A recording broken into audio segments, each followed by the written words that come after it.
सबों को मेरा प्रणाम।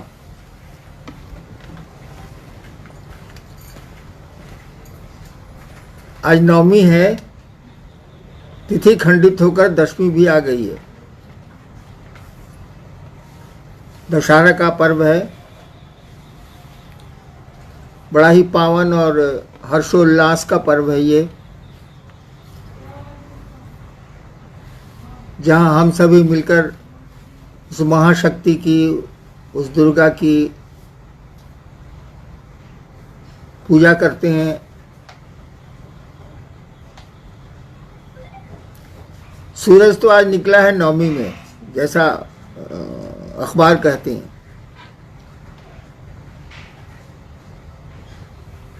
नवमी शब्द का अर्थ ही हुआ 9 दिन का। आज 9वां दिन है। शक्ति की पूजा में, भगवती की पूजा में 9 दिन का महत्व माना गया है। जैसे रामनवमी में भी है, नौ दुर्गा का भी है, नवमी का भी है। इसकी आध्यात्मिक व्याख्या की गई है, जिसमें कहा गया है कि 5 तत्व हैं, 5 महाभूत हैं ये। क्षिति जल पावक समीर गगन 5 महाभूत हैं, और 3 गुण प्रकृति, त्रिगुणात्मक प्रकृति है ये।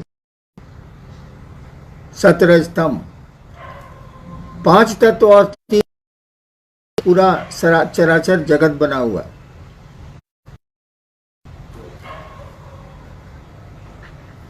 आदमी में भी, मानव सृष्टि में भी इन्हीं तत्वों और इन्हीं गुणों का समावेश है। उन्हीं से मानवीय सृष्टि बनी। तो 5 तत्व और 3 गुण और एक शिव, एक परमात्मा, कुल मिलाकर होते हैं 9। 5 महाभूत, 3 गुण और एक शिव, एक ईश्वर। ये पूरी सृष्टि उसी शिव की इच्छा है, और उनकी इच्छा से ही, उस ईश्वर की इच्छा से ही 5 तत्व 3 गुण बने हैं। और शिव की इच्छा ही शक्ति मानी जाती है। ऐसी परिस्थिति में वो 9 के भीतर ही है। 5 तत्व 3 गुणों एक शिव के भीतर ही पूरी शक्ति का विस्तार है, पूरी सृष्टि का विस्तार है। परमात्मा की इसी के माध्यम से व्याप्ति भी है और विस्तार भी है। इसीलिए शक्ति की पूजा में 9 अंक आता है। आज रामनवमी है, तिथि खंडित हुई है, तो दशहरा आया है, यानी दशमी आई है। पहले आप सबों को इस दशहरा पर, इस विजयादशमी के पर्व पर मेरी हार्दिक शुभकामना है। आप मेरा प्रणाम ग्रहण करें। जहाँ तक कोरोना का सवाल है, इस बीमारी का सवाल है जिससे आज विश्व त्रस्त है। लॉकडाउन तो करीब करीब ख़त्म किया जा रहा है सरकारों के द्वारा, भारत सरकार, राज्य सरकारों के द्वारा, लेकिन बीमारी की दवा नहीं है। आपको याद होगा कि प्रधानमंत्री जी ने कहा कि दवाई नहीं तो ढिलाई नहीं।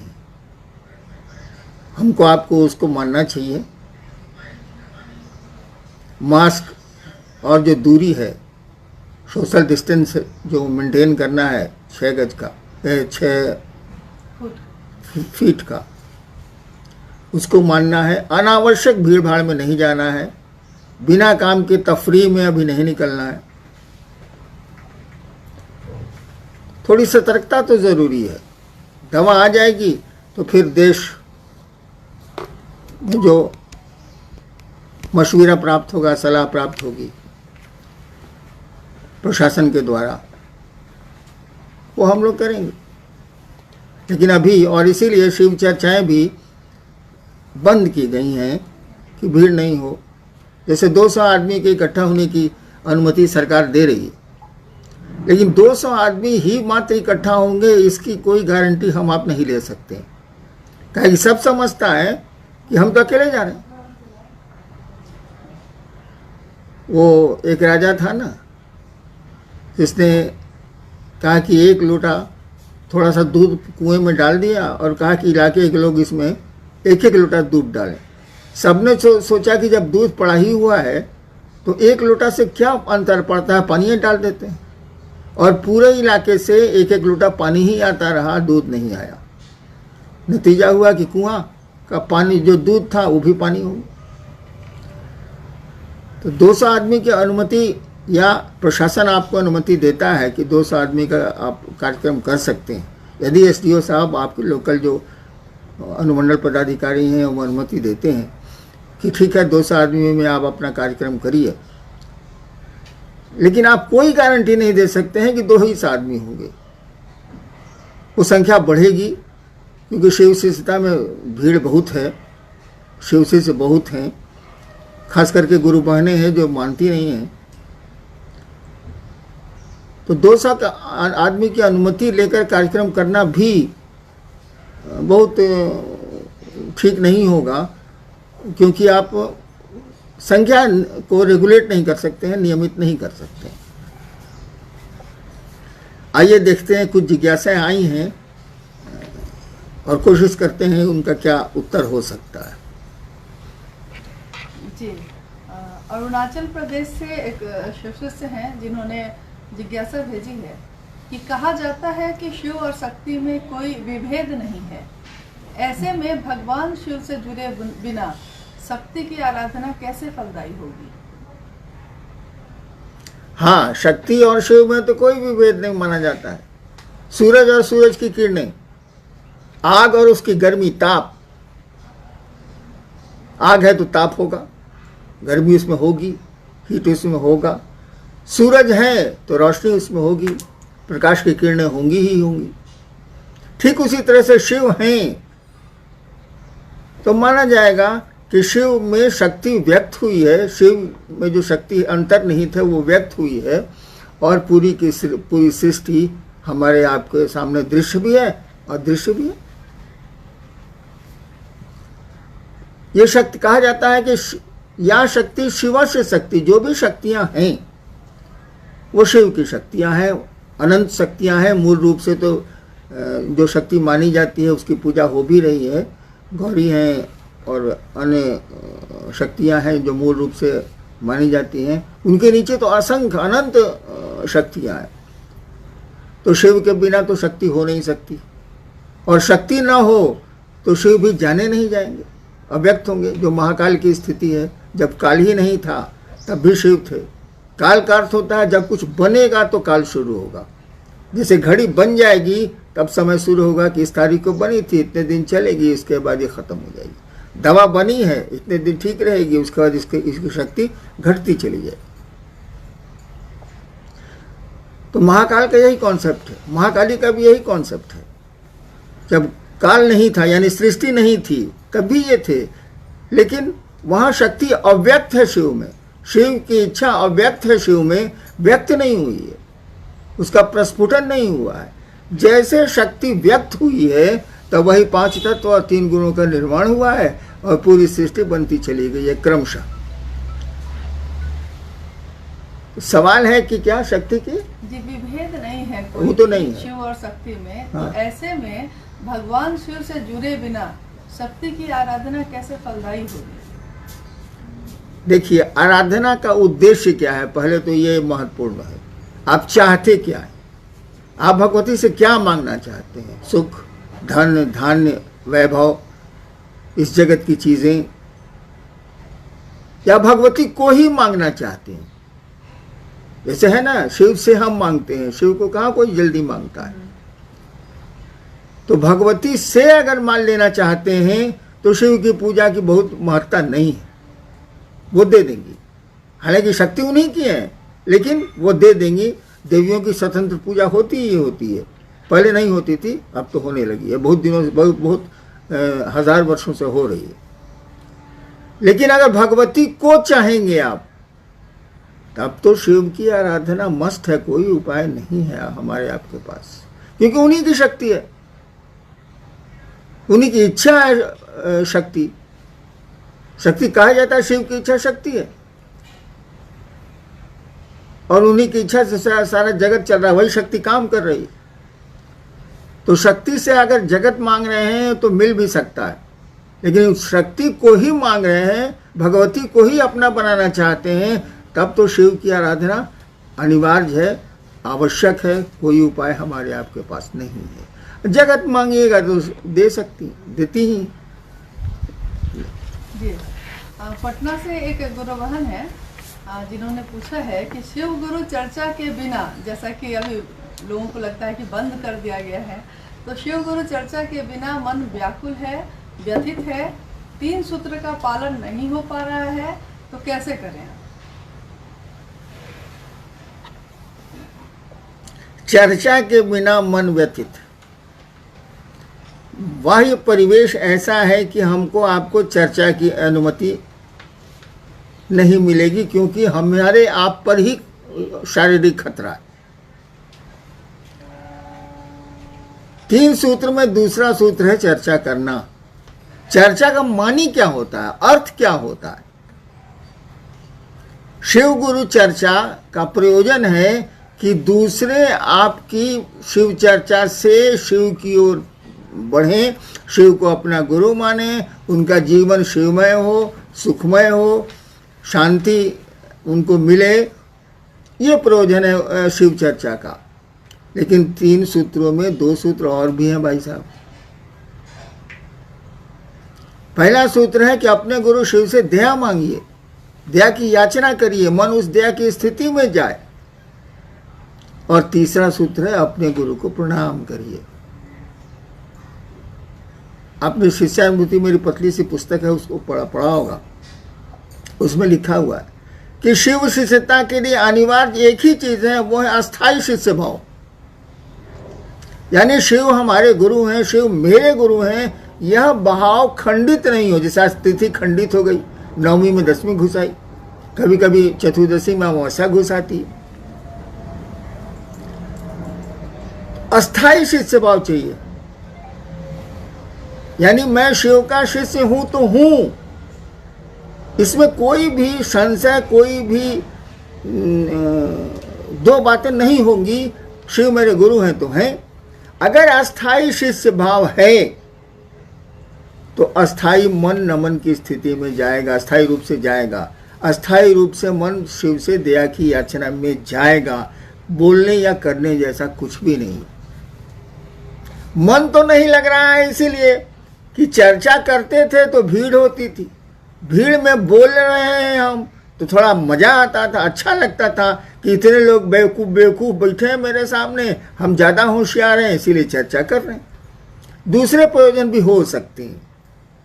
एक आदमी का प्रयोजन हो सकता है कि लोगों को सुना रहा वो कि शिव की चर्चा सुन के ये लोग शिव की ओर चलेंगे, शिव इनके गुरु होंगे, शिव से जुड़ेगा इनका मन, तो कम से कम शैतानियत से तो बचेगा।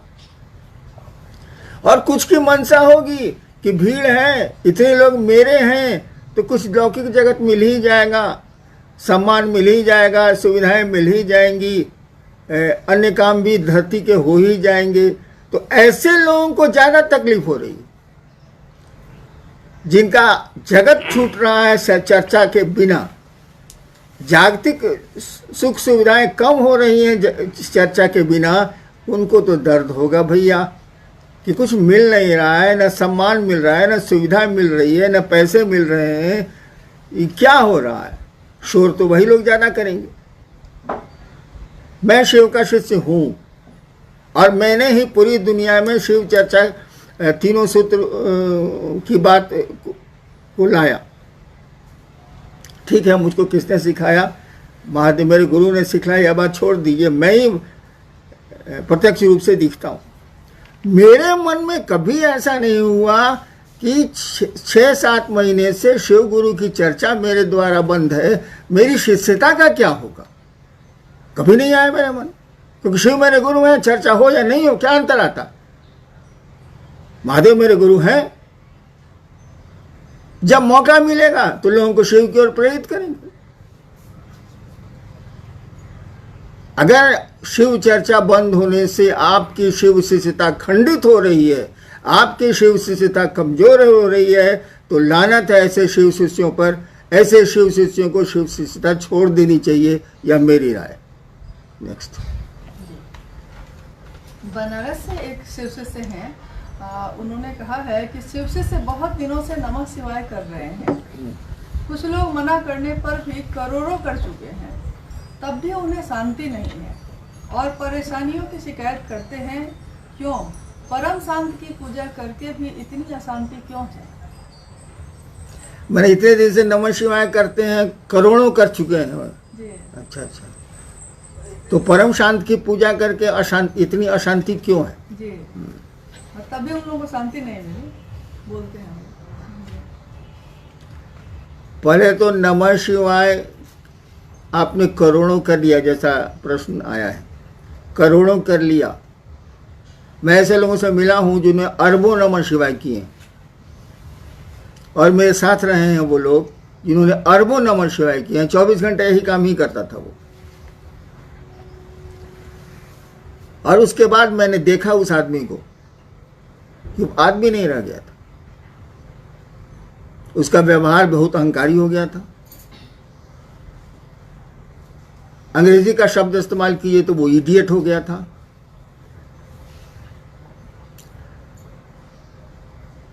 अव्यवहारिक हो चुका था, किसी से ठीक से बात नहीं करता था। तो अभी तो आपने कहा कि नमः शिवाय करके भी परेशानियां आए, इतने नमः शिवाय किया।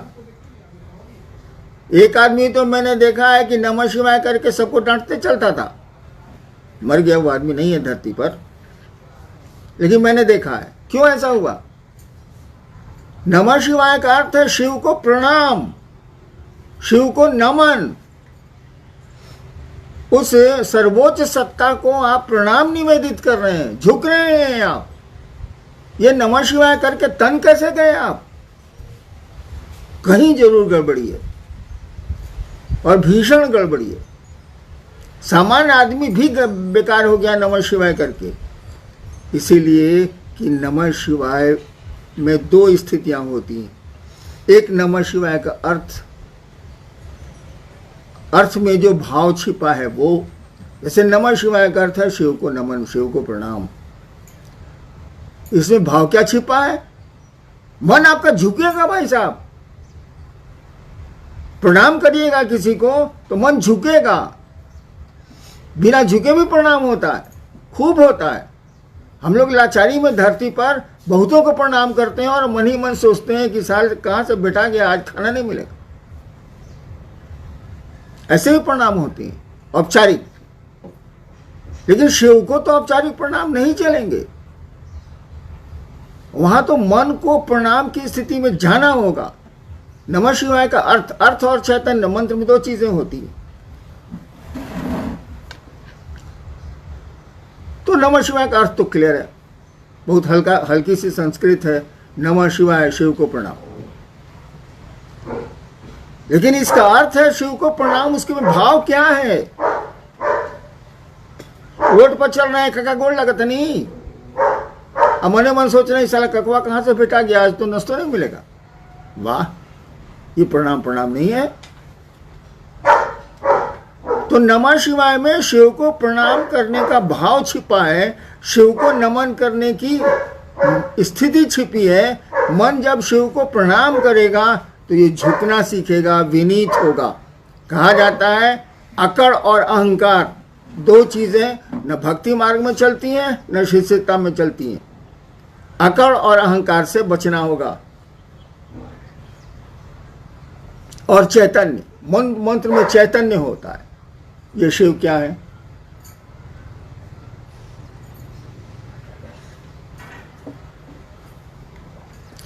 जब ये समझ में आएगा कि ये शिव क्या है, ये गुरु की दया से ही होता है। मंत्र का देवता ही, गुरु ही समझाता है और मंत्र में चैतन्य डालता है। उसमें जो ज्ञान है उस मंत्र में, उसको डालता है शिष्य में। जब मंत्र में अर्थ और ज्ञान दोनों आएगा, क्या आप बात करते हैं, एक मन है नमः शिवाय आपको शिव बना देगा। करिए तो सही, ये करोड़ों काहेला कर रहे हैं।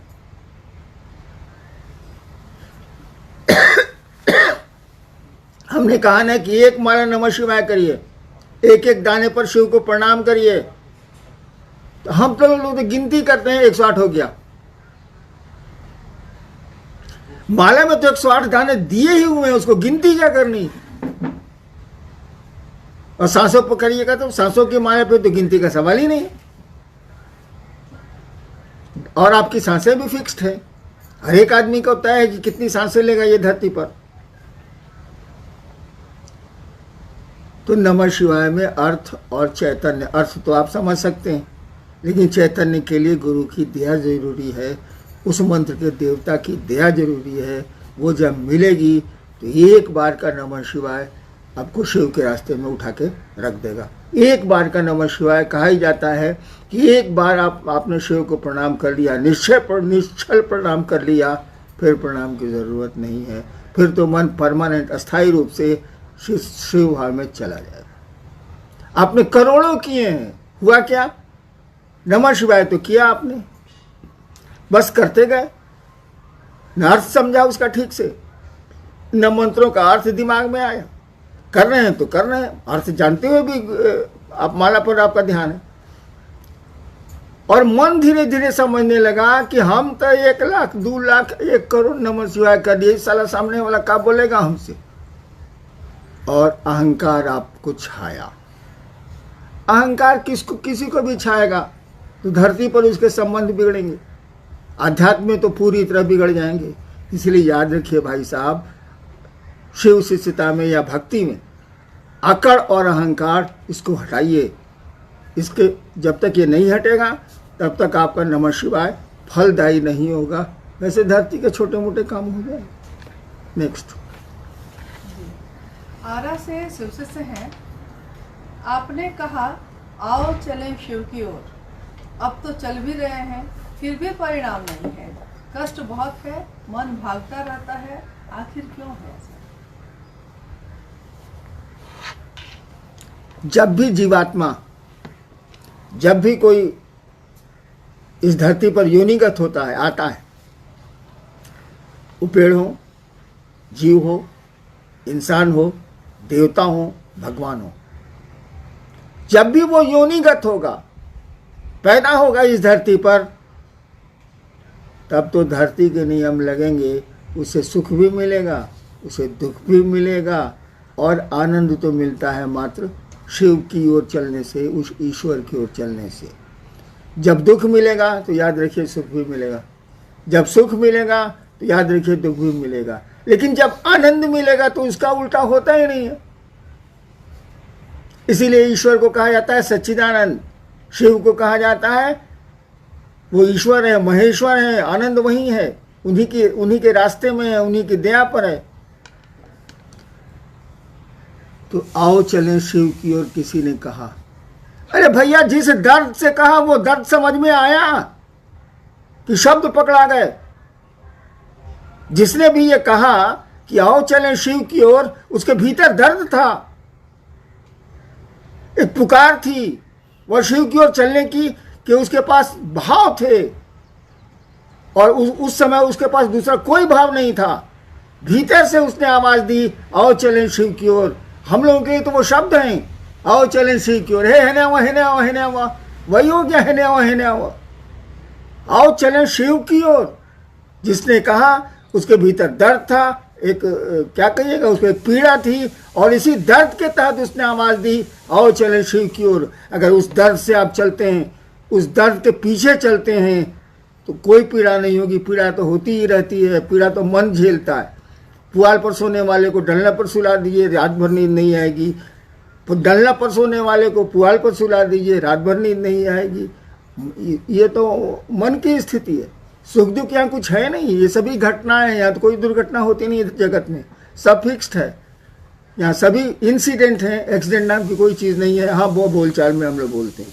नेक्स्ट जी, मधेपुरा से शिशु से हैं, उन्होंने पूछा है कि आपके द्वारा लिखित एक किताब जो आने वाली है, आओ चले शिव की ओर, वो हम लोगों को कब तक मिलेगी? प्रतीक्षा में है लोग। ज़्यादा उम्मीद है शिवरात्रि को उसका विमोचन होगा। लेकिन इस किताब से क्या हो जाएगा? किताबों की कमी है क्या इस देश में? आओ चलें शिव की ओर किताब लिख देने से कोई शिव की ओर चलता है? किताबों में तो बातें लिखी हैं, उन बातों को समझ के लिखने वाले किससे मिलिए जिसने कहा कि आओ चलें शिव की ओर। दर्द वहां है, किताबों में दर्द नहीं मिलेगा। आपके कठोर भाव, आपके भीतरी भाव शब्द नहीं दे सकते। कोई रो रहा है दर्द से, शब्द में कितनहू बोलेगा, वो स्थिति दूसरे की नहीं होगी। तो किताब लिख देने से क्या हो जाएगा? हाँ, लौकिक रूप से पूछेगा तो चेष्टा है कि महाशिवरात्रि में 2021 में इसको निकाल दिया जाए। इसीलिए कि अब मैं बूढ़ा हो गया हूं, जाने वाला हूं, तो जो समझा मैंने लिख दिया। लेकिन लिख देने से क्या हो जाएगा? आपके पढ़ लेने से क्या हो जाएगा? अरे पढ़ के उसको जीवन में उतारना होगा। एक ही लाइन तो बहुत है, आओ चलें शिव की ओर। उसके बाद कुछ भी समझने की जरूरत नहीं है, चलिए शिव की ओर। ड्रामेबाजी थोड़ी है आध्यात्म, यहां तो नौटंकी चलती नहीं है। हमको आपको चलना चाहिए, दिल से चलना चाहिए शिव की ओर। फिर किसी किताब की जरूरत नहीं, किसी साधन की जरूरत नहीं, किसी 3 सूत्र की जरूरत नहीं है। चलिए तो सही। नेक्स्ट। एक बहुत पुराने गुरु भाई राजीव नगर पटना से हैं, बिहार से। उन्होंने कुछ अपनी जो उनके मन में चल रहा है उसको भेजा है कि शिव शिष्यता की यात्रा में आपकी छांव तले प्रेम को सीखने, समझने और देखने का सौभाग्य मिला। किसी से भी घृणा का भाव समाप्त प्राय हुआ, परंतु 25 साल के उपरांत स्वयं से प्रेम नहीं होने का भाव परेशान करता है। कहीं इस यात्रा में हम डिसऑनेस्ट तो नहीं हो रहे? आप बता सकते हैं, या जीवन की दुश्वारियां ऐसे भाव को जन्म दे रही हैं? आपके और शिव के प्रति मन को ईमानदार समझता हूँ, फिर भी क्या मैं समान स्थिति में नहीं हूँ? वो जीवन की दुश्वारियां जो है ना, जीवन के तंज जो है ना, जीवन की परेशानियां जो है ना, उनको इस मन स्थिति में ले आई है। परेशानियां आती रहती हैं भाई साहब। किसी घर में चलिएगा तो ऊंचा नीचा आपको मिलेगा। अच्छी सड़कें मिलेंगी तो खराब सड़कें भी जीवन में मिलती हैं। सवारियों को ठीक कीजिए, खराब सड़कों से निकल हम अब जाएंगे। मैंने कई बार कहा है कि जब खराब सड़क मिले तो अच्छी गाड़ी कर लीजिए, अच्छी सवारी कर लीजिए, तो झटका कम लगेगा, दर्द कम होगा और शिव की सवारी से। लेकिन शिव की सवारी शरीर नहीं कर सकता है। शिव की सवारी जब करेगा तो मन करेगा। मन ही ने शैतान होता है, मन ही ने शिव होता है। एक आदमी घायल है और वो बेहोश हो गया है, कोई दर्द नहीं। एक बार मैं कुर्सी पर बैठा था यहीं रांची में, अचानक मैं बेहोश हो गया। इतना मजा आया मुझको, इतना मजा आया कि मत पूछिए। मुझको कुछ भी याद नहीं कौन क्या कर रहा। जब होश में आया तब देखा कि लोग सामने हैं और सब परेशान हैं। मुझको इतना मजा आया, वो जो 1 मिनट का समय था, कुछ भी मुझको पता नहीं चला। हाथ जब कुर्सी से नीचे गिर गए, गर्दन लुढ़क गई, मैं मर गया। बड़ा मजा आया। यानी मन ही न पकड़ेगा इसको कि कोई दर्द है, कोई सुख है। मन जब शिव की ओर चलेगा तो ये झटका कम लेगा और परेशानियां कम होंगी। जहां तक अपने से प्रेम करने का सवाल है, भाई ने लिखा है कि अपने से प्रेम नहीं हो रहा है। भैया अपने से काहे प्रेम कर रहे हो?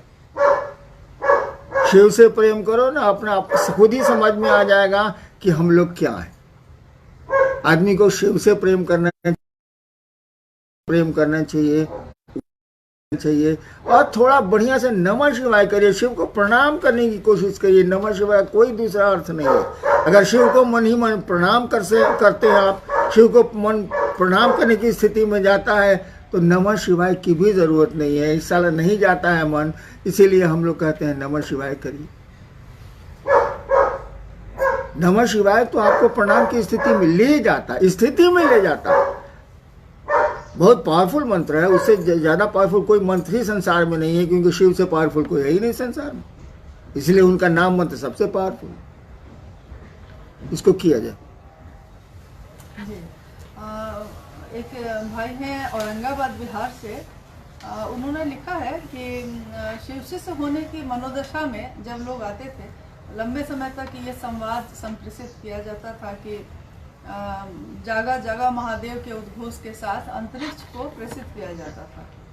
और जो आपकी शिष्यानुभूति में लिखा भी है कि यह प्रेषण वायुमंडल में ध्वनि के संप्रेषण का भाव प्रत्यक्ष या अप्रत्यक्ष जीव आत्माओं को सूचित करने के विज्ञान पर आधारित है। तो इसमें प्रत्यक्ष और अप्रत्यक्ष जीवात्मा किसके लिए कहा गया है? प्रत्यक्ष तो हो गए आदमी, प्रत्यक्ष तो यह सब कुछ जो दिख रहा है सो प्रत्यक्ष है। कोरोना भाई साहब दिख रहा है, कोविड-19 का कीड़ा दिख रहा है, और क्या जुलूम ढाया हुआ है सो देख लीजिए। त्रस्त है लोग, विश्व त्रस्त है, देश परेशान है, कोरोना तो दिख नहीं रहा। ऐसे असंख्य जीव हैं, जीव तो है वो, तभी उसके एक्शन है, तभी वो फेफड़ा को फुटबॉल की तरह खड़ा कर देता है ना जीव।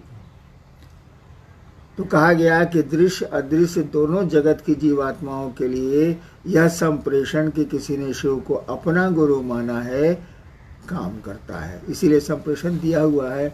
अब तो घोषणा को भी बहुत महत्वपूर्ण हम लोग नहीं मान रहे हैं, क्योंकि घोषणा करने से क्या हो जाएगा। घोषणा तो हम लोग बहुत चीज़ की करते हैं, तो ये घोषणा कर देने से किसी ने शिव को गुरु माना है वो शिवसी से नहीं होगा। शिवसी से जब हो जाएगा तब ये घोषणा चरितार्थ होगी, सार्थक होगी। ऐसे घोषणा का कोई अर्थ नहीं। हाँ, प्रत्यक्ष अप्रत्यक्ष जो जीवात्माएं हैं उसको सूचना चाहिए जाती है। जब हम आप समझते हैं कि साला करा के भी साला शिव को गुरु नहीं मानेगा, ड्रामा कर रहा है, तो और लोग भी तो यही समझते हैं।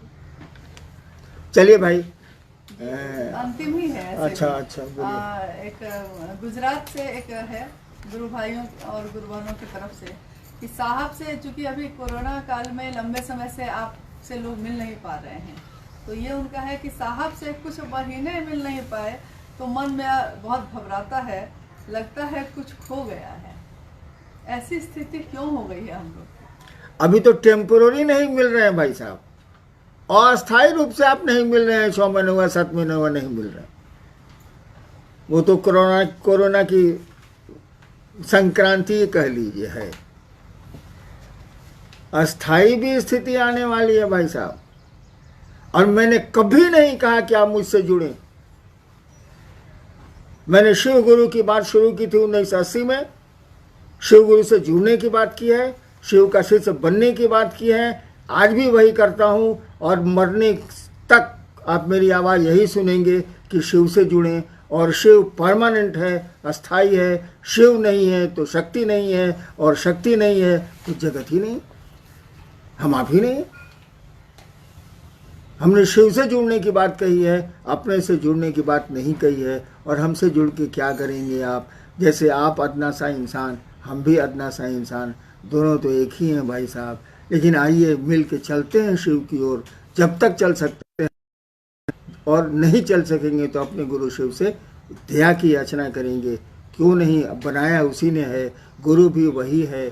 और गुरु का क्या मानी है जब उसके शिष्य ही नहीं हो, धरती पर आए ही नहीं, तो ऐसे गुरु को नहीं रहने से क्या फ़ायदा। वो बुलाता है, हम कहते ही हैं कि हम 1 कदम चलेंगे, वो 100 कदम चलता है। लेकिन शुरुआत तो हमको आपको ही करनी होगी, दवा तो हमको आपको ही खानी होगी। पॉकेट में और 3 सूत्र को लेकर ढोने में शिव से न जुड़ पाएंगे हम लोग। सबको मेरा प्रणाम।